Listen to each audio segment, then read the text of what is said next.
All right, so welcome in.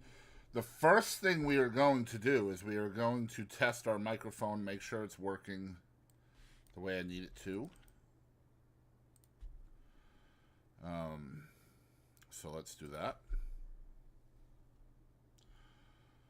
First things first. Chapter 40. It was fortunate for me that I had to take precautions to ensure, so far as I could, the safety of my dreaded visitor. All right. Now we'll listen to that.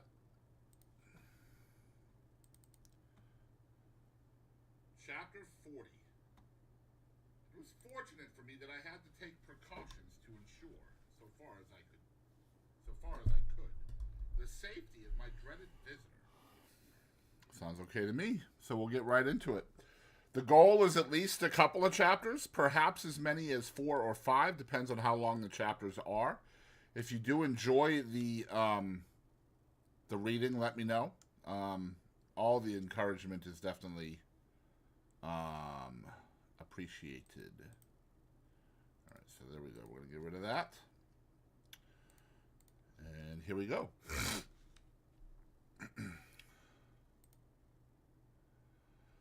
Chapter 40. It was fortunate for me that I had to take precautions to ensure, so far as I could, the safety of my dreaded visitor. For, this thought pressing on me when I awoke, held other thoughts in a confused concourse at a distance. The impossibility of keeping him concealed in the chambers was self-evident. It could not be done, and the attempt to do it would inevitably engender suspicion. True, I had no avenger in my service now, but I was looked after by an inflammatory old female, assisted by an animated ragbag whom she called her niece, and to keep a room secret from them would be to invite curiosity and exaggeration. They both had weak eyes, which I had long attributed to their chronically looking in at keyholes, and they were always at hand when not wanted. Indeed, that was their only reliable quality besides larceny. Not to get up a mystery with these people, I resolved to announce in the morning that my uncle had unexpectedly come from the country. This course I decided on while I was yet groping about in the darkness for the means of getting a light. Not stumbling on the means after all, I was fain to go out to the adjacent lodge and get the watchman there to come with his lantern. Now, in groping my way down the black staircase, I fell over something, and that something was a man crouching in a corner. As the man made no answer when I asked him what he did there, but eluded my touch in silence, I ran to the lodge and urged the watchman to come quickly, telling him of the incident on the way back. The wind being as fierce as ever, we did not care to endanger the light in the lantern by rekindling the extinguished lamps on the staircase. But we examined the staircase from the bottom to the top and found no one there. It then occurred to me as possible that the man might have slipped into my rooms. So, lighting my candle at the watchman's and leaving him standing at the door, I examined them carefully, including the room in which my dreaded guest lay asleep. All was quiet, and assuredly no other man was in those chambers. It troubled me that there should have been a lurker on the stairs on that night of all nights in the year. And I asked the watchman, on the chance of eliciting some hopeful explanation as I handed him a dram at the door, whether he had admitted at his gate any gentleman who had perceptibly been dining out. Yes, he said, at different times of the night, 3. One lived in Fountain Court, and the other 2 lived in the lane, and he had seen them all go home. Again, the only other man who dwelt in the house of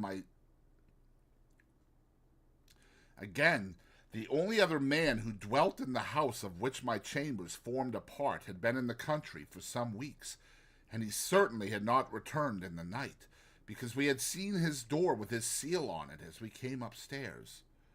The night being so bad, sir, said the watchman, as he gave me back my glass, uncommon few have come in at my gate, besides them 3 gentlemen that I have named. I don't call to mind another since about 11 o'clock, when a stranger asked for you.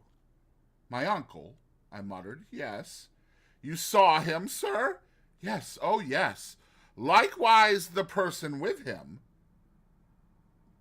Car outside, give me a second. So for those of you who may just be joining us, I read these for my YouTube channel as a full audiobook, but I stream live the actual reading of them. So like you can hang out with me pre-edit, which is what we're doing right now, and that's why you will hear me reread stuff. You'll hear me pause, things like that. That's because I will be editing this into an audiobook format later for my YouTube. Which is why I always say, if you want to say hi, please do. I am totally game to say hello. Person with him, I repeated. I judged the person to be with him, returned the watchman. The person stopped when he stopped to make inquiry of me, and the person took this way when he took this way. What sort of person? The watchman had not particularly noticed. He should say a working person, to the best of his belief. He had a dust-colored kind of clothes on, under a dark coat. The watchman made more light of the matter. The watchman made more light of the matter than I did, and naturally, not having my reason for attaching weight to it. When I had got rid of him, which I thought it well to do without prolonging explanations, my mind was much troubled by these two circumstances taken together, whereas they were easy of innocent solution apart. As, for instance, some diner out or diner at home who had not gone near this watchman's gate might have strayed to my staircase and dropped asleep there, and my nameless visitor might have brought someone with him to show him the way. Still, joined, they had an ugly look to one as prone to distrust and fear as the changes of a few hours had made me. I lighted my fire, which burnt with a raw, pale flare at that time of the morning, and fell into a doze before it. I seemed to have been dozing a whole night when the clock struck 6. As there was full an hour and a half between me and daylight, I dozed again, now waking up uneasily with prolix conversations about nothing in my ears, now making thunder of the wind in the chimney, at length falling off into a profound sleep from which the daylight woke me with a start. All this time I had never been able to consider my own situation, nor could I do so yet. I had not the power to attend to it. I was greatly dejected and distressed, but in an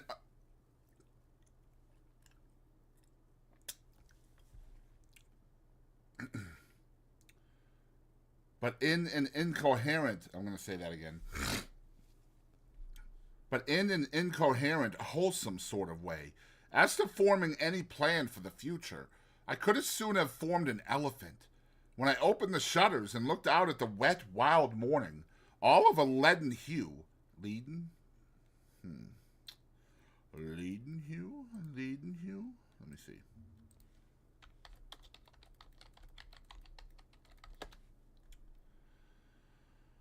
Leaden. All of a leaden hue, when I walked from room to room, when I sat down again shivering before the fire, waiting for my laundress to appear, I thought how miserable I was, but hardly knew why, or how long I had been so, or in what day of the week I made the reflection, or even who I was that made it.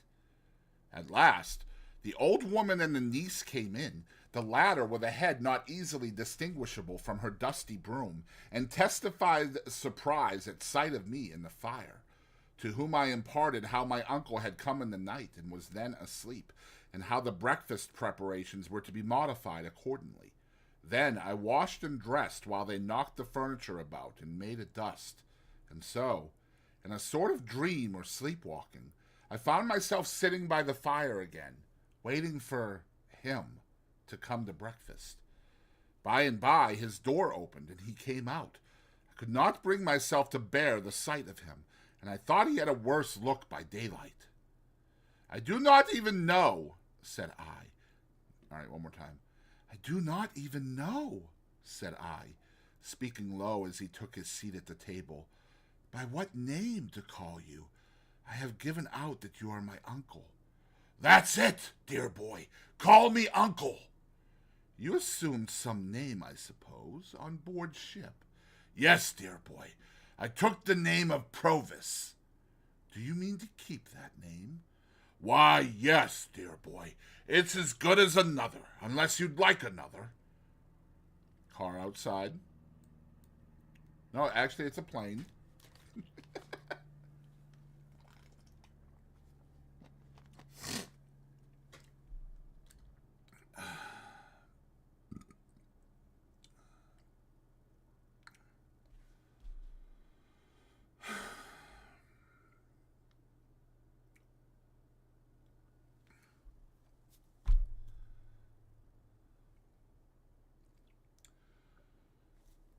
Sorry about that, TikTok.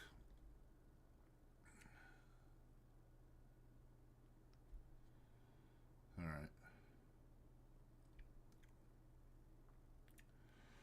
right. No, the TikTok just died. I don't know why. Hopefully it's better now. I was on Wi-Fi. I have now taken it off the Wi-Fi, so hopefully it is better. Let me know. What is your real name? I asked him in a whisper. Magwitch, he answered in the Magwitch, he answered in the same tone. Christened Abel. What were you brought up to be? A warmint, dear boy.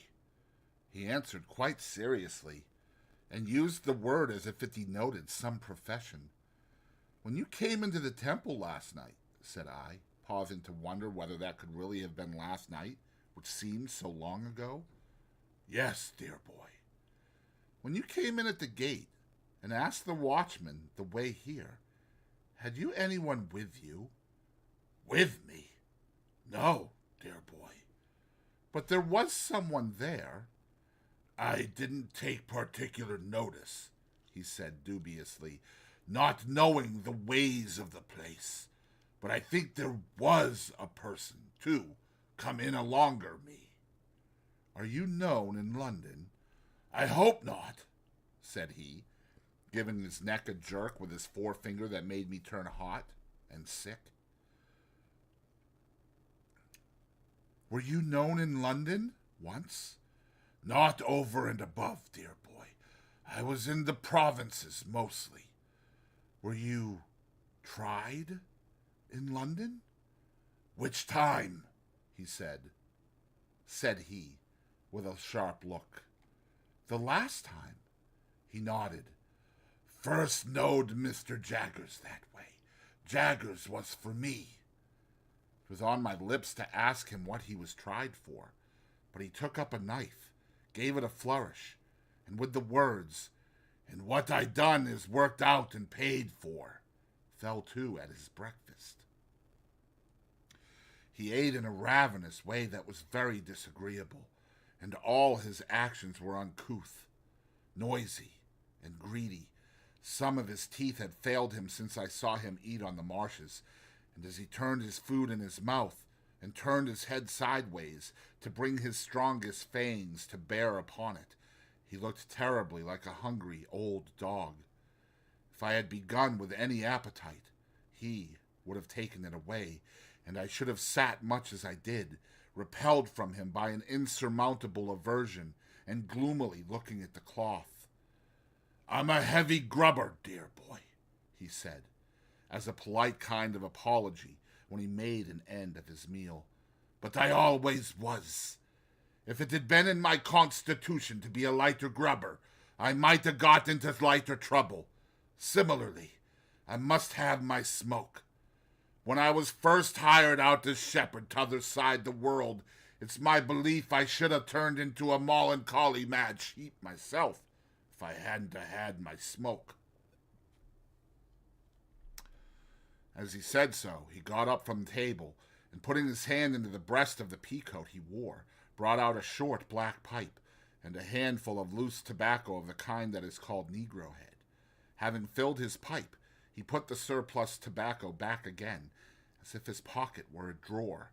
Then he took a live coal from the fire with the tongs and lighted his pipe at it, and then turned round on the hearth rug with his back to the fire, and went through his favorite action of holding out both his hands for mine. "And this," said he, dandling my hands up and down in his as he puffed at his pipe, "and this is the gentleman what I made, the real genuine one. It does me good fur to look at you, Pip. All I stipulate is to stand by and look at you, dear boy." I released my hands as soon as I could, and found that I was beginning slowly to settle down to the contemplation of my condition. What I was chained to, and how heavily, became intelligible to me as I heard his hoarse voice and sat looking up at his furrowed, bald head with its iron-gray hair at the sides. "I mustn't see my gentleman a-footing it in the mire of the streets. There mustn't be no mud on his boots. My gentleman must have horses, Pip.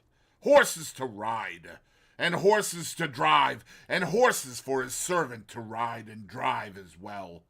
Shall colonists have their horses, and blood-uns, if you please, good Lord, and not my London gentlemen? No, no. We'll show 'em another pair of shoes than that, Pip, won't us?" He took out of his pocket a great thick pocketbook, bursting with papers, and tossed it on the table. "There's something worth spending in that there book, dear boy. It's your'n. All I've got ain't mine. It's your'n. Don't you be afeard on it. There's more where that come from. I've come to the old country fur to see my gentleman spend his money like a gentleman. That'll be my pleasure. My pleasure you'll be fur to see him do it. And blast you all," he wound up, looking round the room and snapping his fingers once with a loud snap. "Blast you every one, from the judge in his wig to the colonist a-stirring up the dust. I'll show a better gentleman than the whole kit on you put together." "Stop," said I, almost in a frenzy of fear and dislike. "I want to speak to you. I want to know what is to be done. I want to know how you are to be kept out of danger, how long you are going to stay, what projects you have." "Looky here, Pip," said he, laying his hand on my arm in a suddenly altered and subdued manner. "First of all, looky here. I forgot myself half a minute ago. What I said was low. That's what it was, low. Looky here, Pip. Look over it. I ain't a-going to be low. First," I resumed, half groaning, "what precautions can be taken against your being recognized and seized?" "No, dear boy," he said, in the same tone as before. "That don't go first. Lowness goes first. I ain't took so many year to make a gentleman, not without knowing what's due to him. Looky here, Pip. I was low. That's what I was, low. Look over it, dear boy." Some sense of the grimly ludicrous moved me to a fretful laugh as I replied, "I have looked over it. In heaven's name, don't harp upon it." "Yes, but looky here," he persisted. "Dear boy, I ain't come so fur, not fur to be low. Now go on, dear boy, you was a-sayin'. How are you to be guarded from the danger you have incurred?" "Well, dear boy, the danger ain't so great. Without I was informed again, the danger ain't so much to signify. There's Jaggers." "Carr?" "And there's Wemmick, and there's you. Who else is there to inform? Is there no chance person who might identify you in the street?" said I. "Well," he returned, "there ain't many, nor yet I don't intend to advertise myself in the newspapers by the name of A.M., come back from Botany Bay, and years have rolled away, and who's to gain by it?"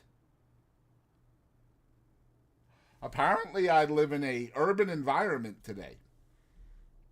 Cars, just, "Still, looky here, Pip. If the danger had been 50 times as great, I should have come to see you, mind you, just the same.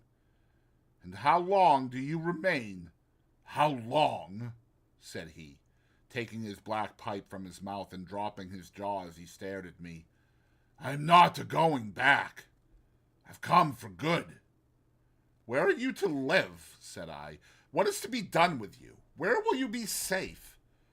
Dear boy, he returned, there's disguising wigs can be bought for money, and there's hair powder, and spectacles, and black clothes, shorts, and what not.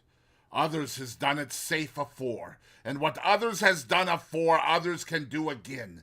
As to where and how of living, dear boy, give me your own opinions on it. You take it smoothly now, said I, but you were very serious last night when you swore it was death. And so I swear it is death, said he, putting his pipe back in his mouth. And death by the rope, in the open street not far from this, and it's serious that you should fully understand it to be so. What then? When that's once done, here I am. To go back now, you'd be as bad as to stand ground. Worse. Besides, Pip, I'm here, because I've meant it by you, years and years. As to what I dare, I'm an old bird now, as has dared all manner of traps. Since first he was fledged, and I'm not afeard to perch upon a scarecrow. If there's death hid inside of it, there is, and let him come out, and I'll face him, and then I'll believe in him and not afore. And now let me have a look at my gentleman again. Once more, he took me by both hands and surveyed me with an air of admiring proprietorship, smoking with great complacency all the while. It appeared to me that I could do no better than secure him with quiet lodging hard by, of which he might take possession when Herbert returned, whom I expected in 2 or 3 days. That the secret must be confided to Herbert is a matter of unavoidable necessity, even if I could have put the immense relief I should derive from sharing it with him out of the question, was plain to me. But it was by no means so plain to Mr. Provis, I resolved to call him by that name, who reserved his consent to Herbert's participation until he should have seen him and formed a favorable judgment of his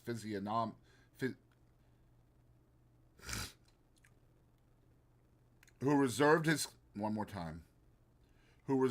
consent to Herbert's participation until he should have seen him and formed a favorable judgment of his physiognomy. And even then, dear boy, said he, pulling a greasy little clasped black testament out of his pocket, we'll have him on his oath. To state that my terrible patron carried this little black book about the world solely to swear people on in cases of emergency would be to state what I never quite established. But this I can say, that I never knew him put it to any other use. The book itself had the appearance of having been stolen from some court of justice, and perhaps his knowledge of its antecedents, combined with his own experience in that wise, gave him a reliance on its powers as a sort of legal spell or charm. On this first occasion of his producing it, I recalled how he had made me swear fidelity in the churchyard long ago, and how he had described himself last night as always swearing to his resolutions in his solitude. As he was at present dressed in a seafaring slop suit, in which he looked as if he had some parrots and cigars to dispose of, I next discussed with him what dress he should wear. He cherished an extraordinary belief in the virtues of shorts as a disguise, and had in his own mind sketched a dress for himself that would have made him something between a dean and a dentist. It was with considerable difficulty that I won him over to the assumption of a dress more like a prosperous farmer's, and we arranged that he should cut his hair close and wear a little powder.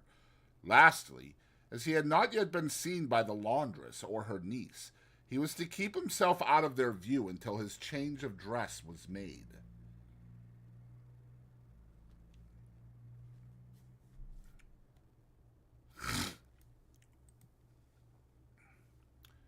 It would seem a simple matter to decide on these precautions, but in my dazed, not to say distracted, state, it took so long that I did not get out to further them until 2 or 3 in the morning.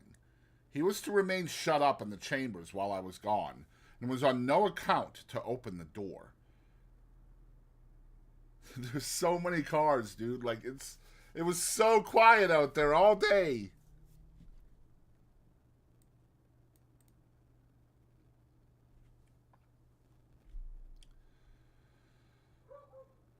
And now the dogs. All right, I might as well make me a drink.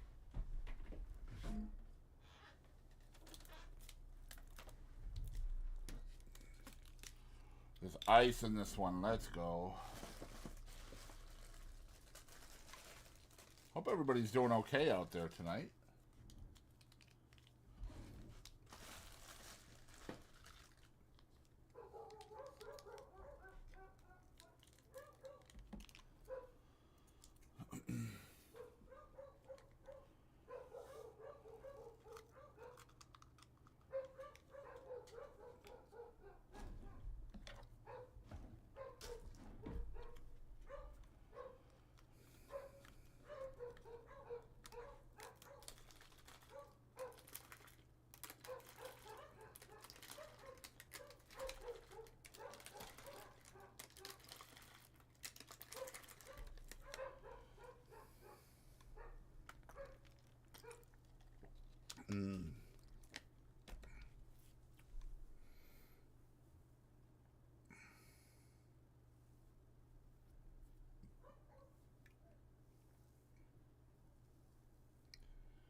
All right, maybe they're done.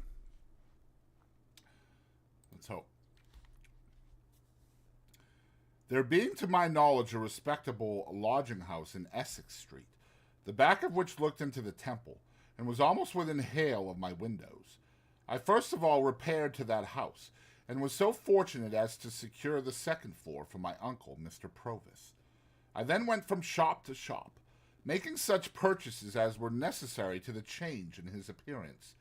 This business transacted, I turned my face, on my own account, to Little Britain. Mr. Jaggers was at his desk, but, seeing me enter, got up immediately and stood before his fire. "Now, Pip," said he, "be careful." "I will, sir," I returned, for coming along I had thought well of what I was going to say. "Don't commit yourself," said Mr. Jaggers, "and don't commit anyone. You understand? Anyone. Don't tell me anything. I don't want to know anything. I am not curious." Of course I saw that he knew the man was come. "I merely want, Mr. Jaggers," said I, "to assure myself that what I have been told is true. I have no hope of its being untrue, but at least I may verify it." Mr. Jaggers nodded. "But did you say told or informed?" he asked me, with his head on one side, and not looking at me, but looking in a listening way at the floor. "Told would seem to imply verbal communication. You can't have verbal communication with a man in New South Wales, you know." "I will say informed, Mr. Jaggers." "Good. I have been informed by a person named Abel Magwitch that he is the benefactor so long unknown to me." "That is the man," said Mr. Jaggers, "in New South Wales." "And only he," said I. "And only he," said Mr. Jaggers. "I am not so unreasonable, sir, as to think you at all responsible for my mistakes and wrong conclusions, but I always supposed it was Miss Havisham." "As you say, Pip," returned Mr. Jaggers, turning his eyes upon me coolly and taking a bite at his forefinger. "I am not at all responsible for that." And yet it looks so like it, sir, I pleaded, with a downcast heart. Not a particle of evidence, Pip, said Mr. Jaggers, shaking his head and gathering up his skirts. Take nothing on its looks. Take everything on evidence. There's no better rule. I have no more to say, said I, with a sigh, after standing silent for a little while. I have verified my information, and there's an end. And Magwitch, in New South Wales, having at last disclosed himself, said Mr. Jaggers, you will comprehend, Pip, how rigidly throughout my communication with you I have always adhered to the strict line of fact. There has never been the least departure from the strict line of fact. You're quite aware of that? Quite, sir. I communicated with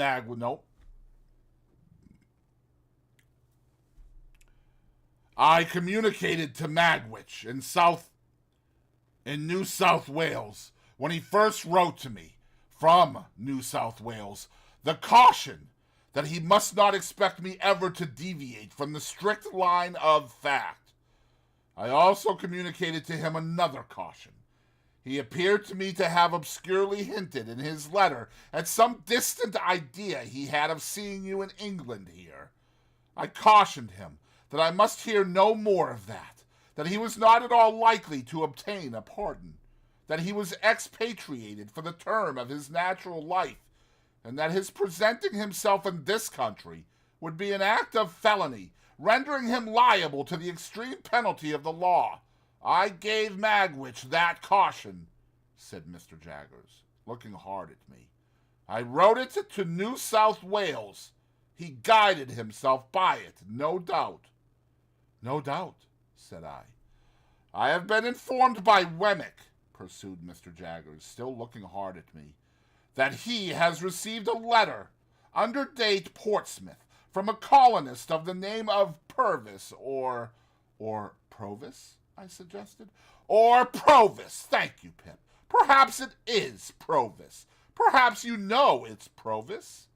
Yes, said I. You know it's Provis. Another car. You know it's Provis. A letter, under date Portsmouth, from a colonist of the name of Provis, asking for the particulars of your address on behalf of Magwitch. Wemmick sent him the particulars, I understand, by return of post.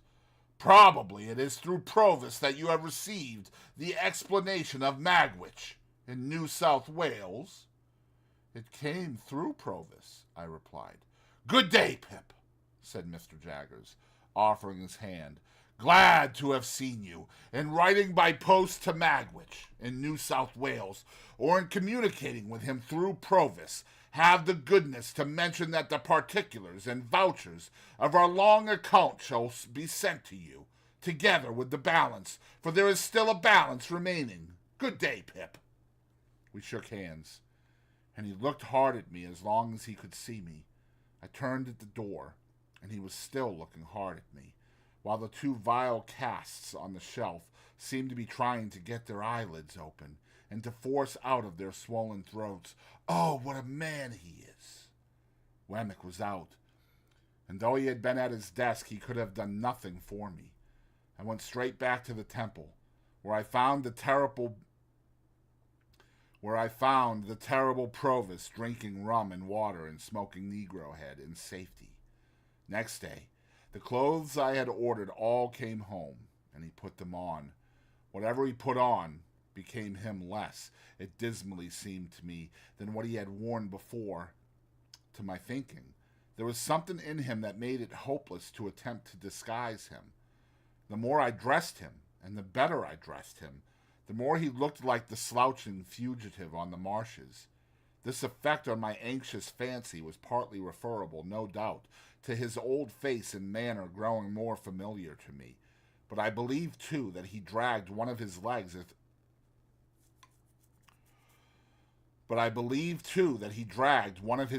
as if there were still a weight of iron on it, and that from head to foot there was convict in the very grain of the man.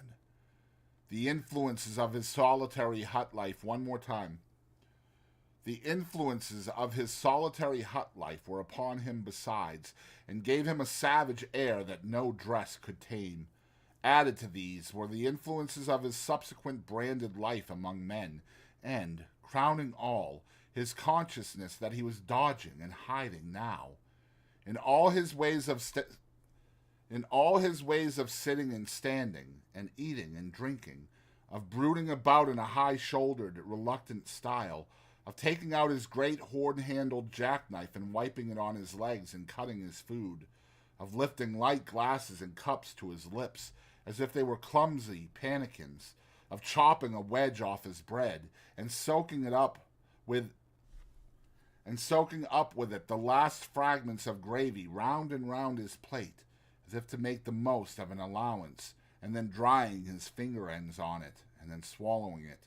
In these ways, and 1,000 other small nameless instances arising every minute in the day, there was prisoner, felon, bondsman, plain as plain could be.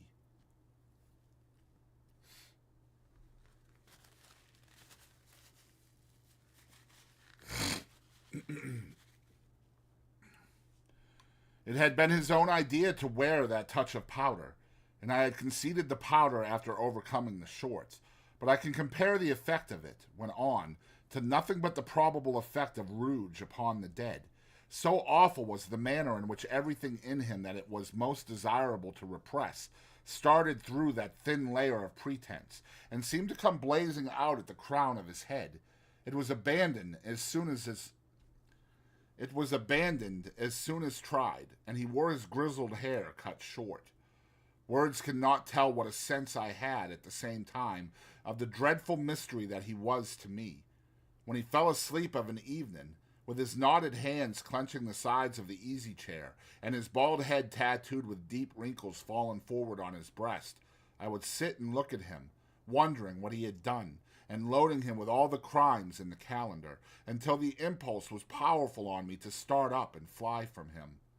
Every hour so increased my abhorrence of him that I even think I might have yielded to this impulse in the first agonies of being so haunted, notwithstanding all he had done for me and the risk he ran, but for the knowledge that Herbert must soon come back. Once, I actually did start out of bed in the night and begin to dress myself in my worst clothes, hurriedly intending to leave him there with everything else I possessed, and enlist for India as a private soldier.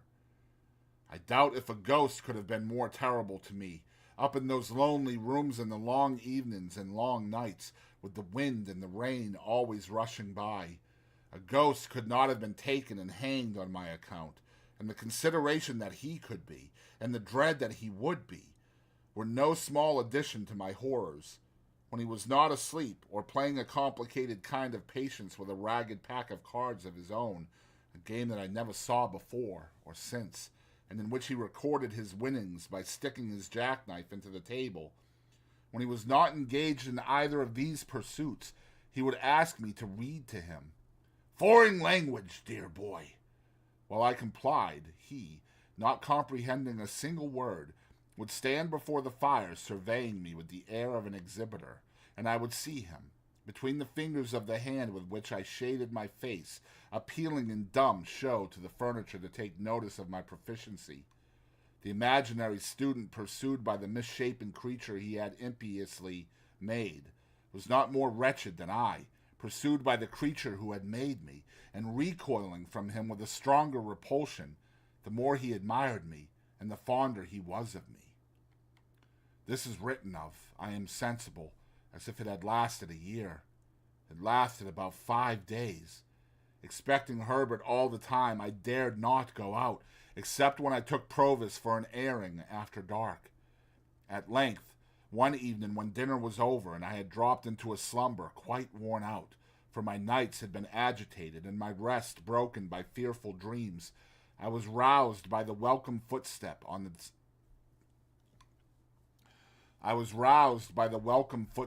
staircase. Provis, who had been asleep too, staggered up at the noise I made, and in an instant I saw his jackknife shining in his hand. "Quiet! It's Herbert," I said, and Herbert came bursting in, with the airy freshness of 600 miles of France upon him. "Handel, my dear fellow, how are you? And again, how are you? And again, how are you? I seem to have been gone a 12-month. Why, so I must have been, for you have grown quite thin and pale. Handel, my halloa, I beg your pardon." He was stopped in his running on and his shaking hands with me by seeing Provis. Provis, another car.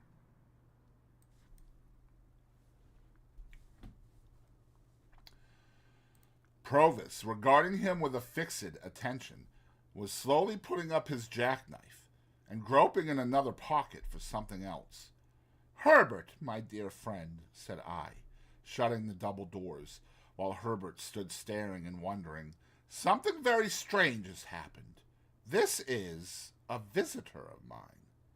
"It's all right, dear boy," said Provis, coming forward, with his little clasped black book, and then addressing himself to Herbert. "Take it in your right hand. Lord strike you dead on the spot, if ever you split in any way somever. Kiss it."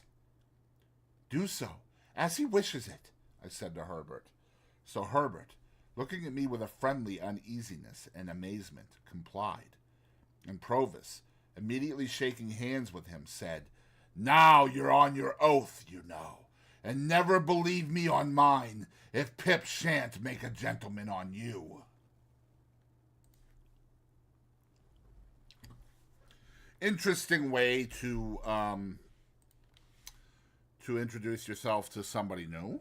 Kiss my book. Let's go.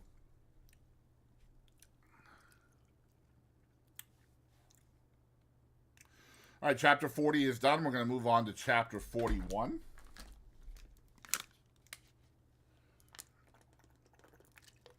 Chapter 40 was pretty long. Being the start of part 3, I expected that. But let's get into chapter 41. Let me see something real quick. We are streaming here, right?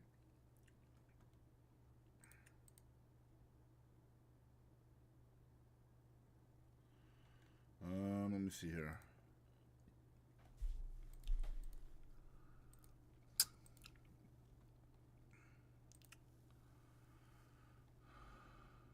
All right, there we go.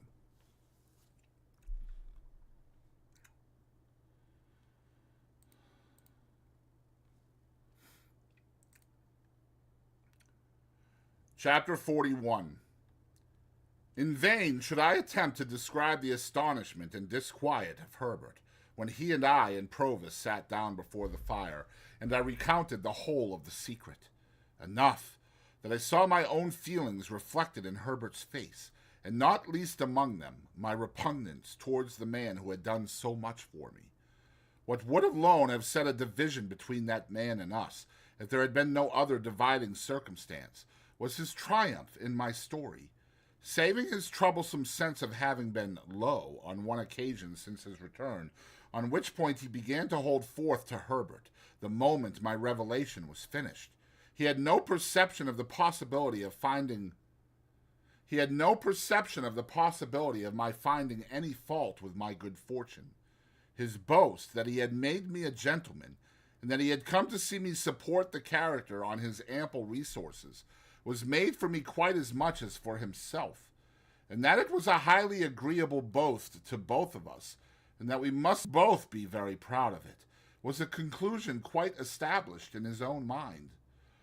"Though, looky here, Pip's comrade," he said to Herbert, after having discoursed for some time, "I know very well that once since I come back, for half a minute, I've been low. I said to Pip, I knowed as I had been low, but don't you fret yourself on that score. I ain't made Pip a gentleman, And Pip ain't a-going to make you a gentleman. Not for me, not to know what's due to you both. Dear boy, and Pip's comrade, you two may count upon me always having a genteel muzzle on. Muzzled I have been since that half a minute when I was betrayed into lowness. Muzzled I am at the present time. Muzzled I ever will be. Herbert said, Certainly, but looked as if there were no specific consolation in this, and remained perplexed and dismayed. We were anxious for the time when he would go to his lodging and leave us together, but he was evidently jealous of leaving us together, and sat late. It was midnight before I took him round to Essex Street, and saw him safely in at his own dark door. When it closed upon him, I experienced the first moment of relief I had known since the night of his arrival. Never quite free from an uneasy remembrance of the man on the stairs, I had always looked about me in taking my guest out after dark and bringing him back, and I looked about me now.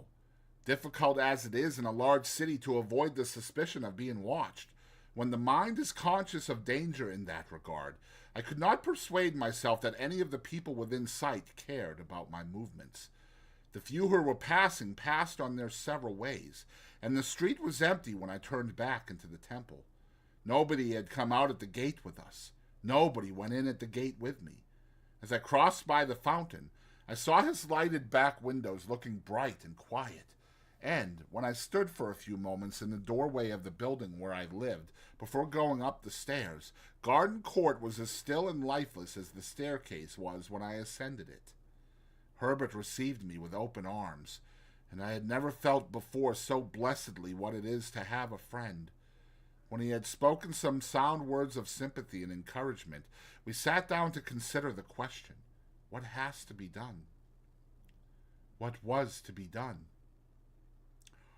The chair that Provis had occupied still remaining where it had stood, for he had a barrack way with him of hanging about one spot in one unsettled manner,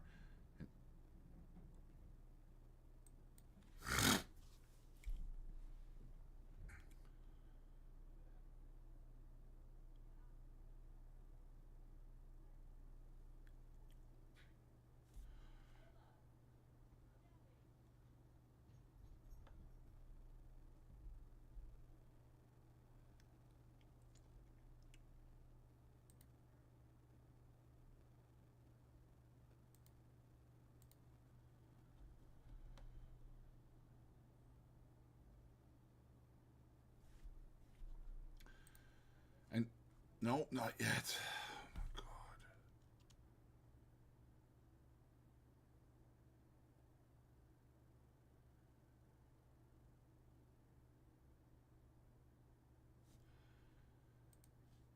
And going through one round of observances with his pipe and his Negro head and his jackknife and his pack of cards and what-not, as if it were all put down for him on a slate. I say his chair remaining where it had stood.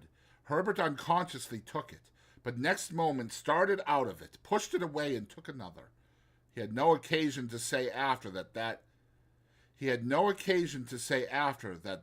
he had conceived an aversion for my patron.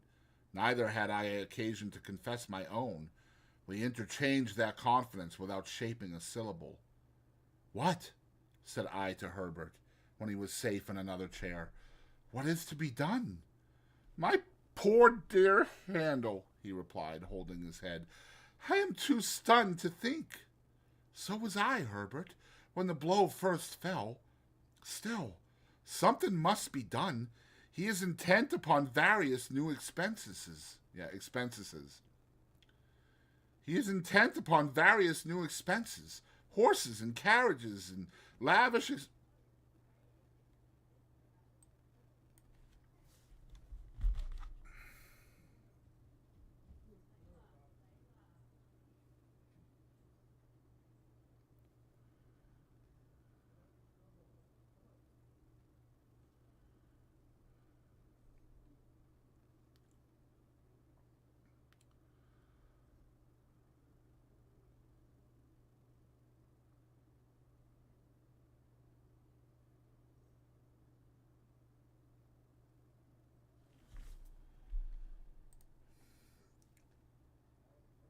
Nope, not yet.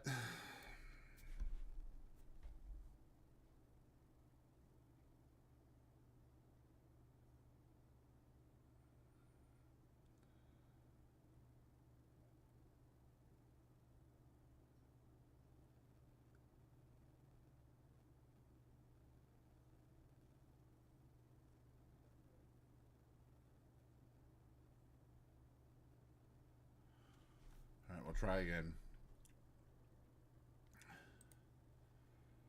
Horses and carriages and lavish appearances of all kinds.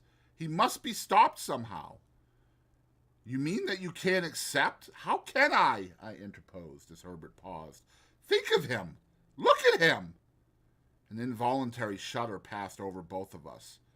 Yet I am afraid the dreadful truth is, Herbert, that he is attached to me. Strongly attached to me. Was there ever such a fate? My poor dear Handel, Herbert repeated. Then, said I, after all, stopping short here, never taking another penny from him, think what I owe him already. Then again, I am heavily in debt, very heavily for me, who have now no expectations, and I have been bred to no calling, and I am fit for nothing. Well, well, well, Herbert remonstrated. Don't say fit for nothing. What am I fit for? I know only one thing that I am fit for, and that is to go for a soldier. And I might have gone, my dear Herbert, but for the prospect of taking counsel with your friendship and affection. Of course I broke down there, and of course Herbert, beyond seizing a warm grip of my hand, pretended not to know it. Anyhow, my dear Handel, said he presently, soldiering won't do. If you were to renounce this patronage and these favors, I suppose you would do so with some faint hope of one day repaying what you have already had. Not very strong, that hope, if you went soldiering. Besides, it's absurd. You would be infinitely better in Clarriker's house, small as it is. I am working up towards a partnership, you know. Poor fellow. He little suspected with whose money. But there is another question, said Herbert. This is an ignorant, determined man who has long had one fixed idea. More than that, he seems to me, I may misjudge him, to be a man of a desperate and fierce character. I know he is, I returned. Let me tell you what evidence I have seen of it. And I told him what I had not mentioned in my narrative, of that encounter with the other convict. See, then, said Herbert, think of this. He comes here at the peril of his life for the realization of his fixed idea. In the moment of realization, after all his toil and waiting, you cut the ground from under his feet, destroy his idea, and make his gains worthless to him. Do you see nothing that he might do under the disappointment? I have seen it, Herbert, and dreamed of it, ever since the fatal night of his arrival. Nothing has been in my thoughts so distinctly as his putting himself in the way of being taken. Then you may rely upon it, said Herbert, that there would be great danger of his doing that. That is his...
Sorry about this, guys. I have background noise. I can't record with background noise.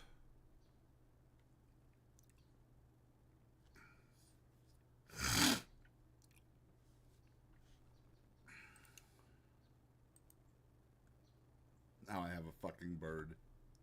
Unbelievable. God damn it.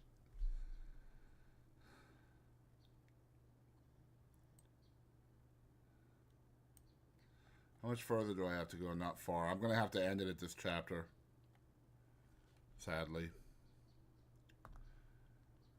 Fucking bird.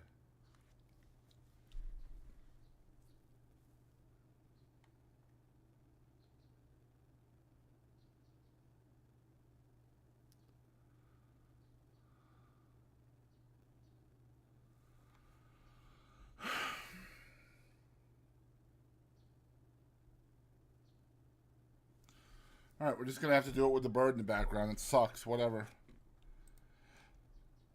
That is his power over you as long as he remains in England, and that would be his reckless course if you forsook him. I was so struck by the horror of this idea, which had weighed upon me from the first, and the working out of which would make me regard myself in some sort as his murderer, that I could not rest in my chair, but began pacing to and fro. I said to Herbert, meanwhile, that even if Provis were recognized and taken, in spite of himself, I should be wretched as the cause, however innocently. Yes, even though I was so wretched in having him at large and near me, and even though I would rather have worked at the forge all the days of my life than I would ever have come to this. But there was no staving off the question. What was to be done? The first and the main thing to be done, said Herbert, is to get him out of England. You will have to go with him, and then he may be induced to go. But get him where I will. Could I prevent his coming back? My good Handel, is it not obvious that with Newgate in the next street there must be far greater hazard in your breaking your mind to him and making him reckless here than elsewhere? Carr! Oh my God, there's so much noise today. There must be far greater hazard in your breaking your mind to him and making him restless here than elsewhere. If a pretext to get him away could be made out of that other convict, or out of anything else in this life now. There again, said I, stopping before Herbert, with my open hands held out, as if they contained the desperation of the case. I know nothing of this life. I know nothing of his life. It has almost made me mad to sit here of a night and see him before me, so bound up with my fortunes and misfortunes, and yet so unknown to me, except as the miserable wretch who terrified me 2 days in my childhood. Herbert got up and linked his arm in mine, and we slowly walked to and fro together, studying the carpet. Handel, said Herbert, stopping, you feel convinced that you can take no further benefits from him, do you? Fully. Surely you would too, if you were in my place. And you feel convinced that you must break with him? Herbert, can you ask me? And you have, and are bound to have, that tenderness for the life he has risked on your account, that you must save him, if possible, from throwing it away. Then you must get him out of England before you stir a finger to extricate yourself. That done, extricate yourself in heaven's name, and we'll see it out together, dear old boy. It was a comfort to shake hands upon it, and walk up and down again, with only that done. Now, Herbert, no, that's me. Now, Herbert, said I, with reference to gaining some knowledge of his history, there is but one way that I know of. I must ask him point blank. Yes, ask him, said Herbert. When we sit at breakfast in the morning, for he had said, on taking leave of Herbert, that he would come to breakfast with us. With this project formed, we went to bed. I had the wildest dreams concerning him, and woke unrefreshed. I woke, too, to recover the fear which I had lost in the night of his being found out as a returned transport. Waking, I never lost that fear. He came round at the appointed time, took out his jackknife, and sat down to his meal. He was full of plans, for his gentleman's coming out strong and like a gentleman, and urged me to begin speedily upon the pocketbook which he had left in my possession. He considered the chambers in his own lodging as temporary residences, and advised me to look out at once for a fashionable crib near Hyde Park, in which he could have a shakedown. When he had made an end of his breakfast and was wiping his knife on his leg, I said to him, without a word of preface, "After you were gone last night, I told my friend of the struggle that the soldiers found you engaged in on the marshes when we came up. You remember?" "Remember," said he. "I think so. We want to know something about that man, and about you. It is strange to know no more about either, and particularly you. And I was able to tell last night. Is not this as good a time as another for our knowing more?" "Well," he said after consideration, "you're on your oath, you know, Pip's comrade." "Assuredly," replied Herbert. "As to anything I say, you know," he insisted, "the oath applies to all." "I understand it to do so." "And looky here, whatever I done is worked out and paid for," he insisted again. "So be it." He took out his black pipe and was going to fill it with Negro Head, when, looking at the tangle of tobacco in his hand, he seemed to think it might perplex the thread of his narrative. He put it back again, stuck his pipe in a buttonhole of his coat, spread a hand on each knee, and after turning an angry eye on the fire for a few silent moments, looked round at us and said what follows.